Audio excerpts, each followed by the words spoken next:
Hey, how's it going? Dylan here. Today I'm going to be going through my favourite cinematography that's in my Blu-ray collection. Alright, so I'm decided to make this video not a kind of ranked video because it's very hard for me to choose and I have different reasons for looking at each title in terms of cinematography wise. So this is going to be in no particular order, my top 10 favourite uses of cinematography. Alright, so first up we have Ex Machina by Alex Garland. This film is fantastic, I absolutely love it. Don't like the cover we have in Australia that much, but what can you do? This particular film has a very interesting cinematography. It's obviously shot on anamorphic, as you might know. Looks gorgeous all the time. It's got a very soft lighting style. I believe it was shot with the Sony f65 camera, which gives a very filmic look for, well, when compared to other digital cameras, because it has like an actual physical mechanical shutter, which is pretty cool, to be honest. Look that up. Definitely one of my favorites there in terms of visually the way it looks. Very soft lighting and fantastic kind of highlight reproduction. Next up we have Sicario, obviously directed by Denis Villeneuve, and cinematography by Roger Deakins, my favourite cinematographer. This film kind of has Deakins at one of his very much heights. It's got an extremely nice colour palette. Fantastic use of shadows and darkness. There's a sequence in the third act where everything's almost pitch black. Looks great. All you can see is like the after sunset glow, and the shadows of like the shapes of people's silhouettes. Deakins is a very methodical kind of shooter, and it comes out in his work that it looks extremely sharp, very beautiful to look at, very great framing, and fantastic. Definitely one to look at.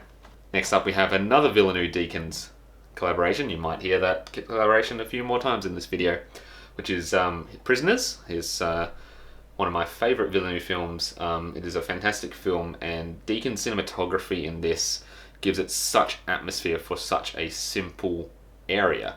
Obviously it's just in suburbia pretty much that this is set, and it looks fantastic when the weather with the rain, just the framing, the way it's shot, absolutely pristine. So next up we have Quentin Tarantino's The Hateful Eight, which is one of my favourite of his films, special collector's edition. But this particular film, obviously it's shot on 70mm. It's pretty much what revived 70mm in the last 10 years, now that almost everyone's using it again.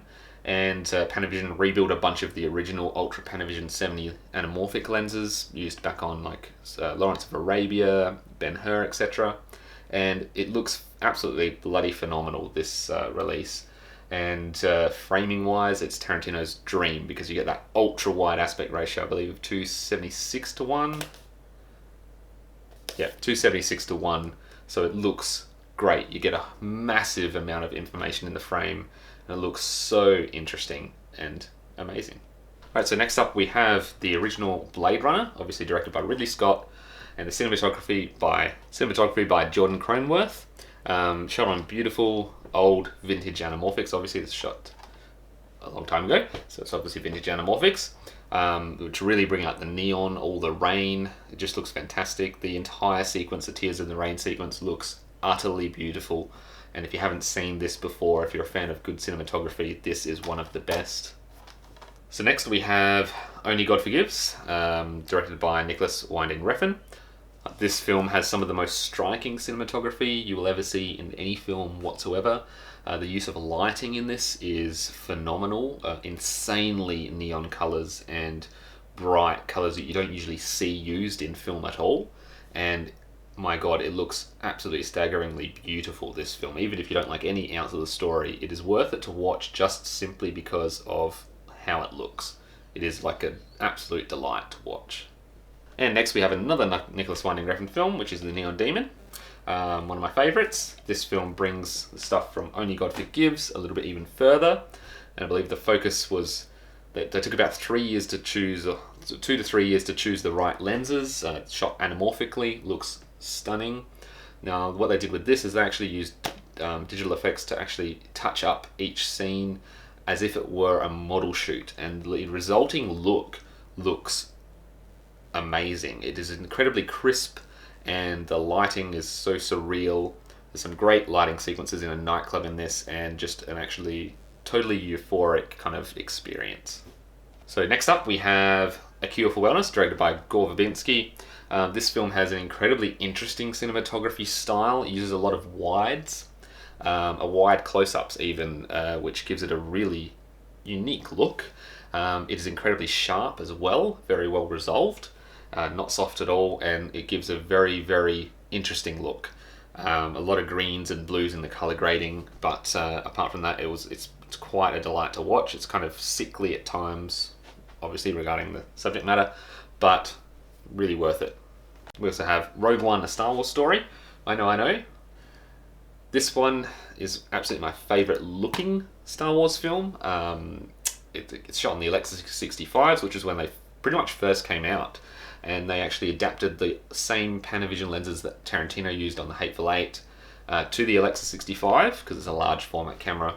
And the resulting look looks so nice. Everything has such a shallow depth of field and a large format look, like a 70mm look basically, except it's shot digitally, that it looks so beautiful. Every single scene has this kind of vintage aura about it, and really reminds you of kind of the original trilogy's cinematography at times. And lastly, I can't show you the physical copy because I've loaned it to a mate to demonstrate his 4K TV, but obviously Blade Runner 2049, directed by Denis Villeneuve, cinematography by Roger Deakins, the one and only. One of my favourite films in terms of cinematography of all time. It is absolutely fantastic looking, and you just look at a couple of screenshots and you can know why I'm saying that. Alright, I hope you enjoyed my quick video today on my 10 favourite cinematography uses in my entire Blu-ray collection. Leave a like if you enjoyed the video, subscribe if you want to see more, hit that bell button to be notified of new uploads, and let me know in the comments what I should watch, what you thought of the movies that I watched and showed in this video. Tell me if you think I'm crazy for choosing any of them, tell me what should be in the list, whatever. I'm always up for a conversation in the comments or on Twitter. Follow me on the links below, and until next time,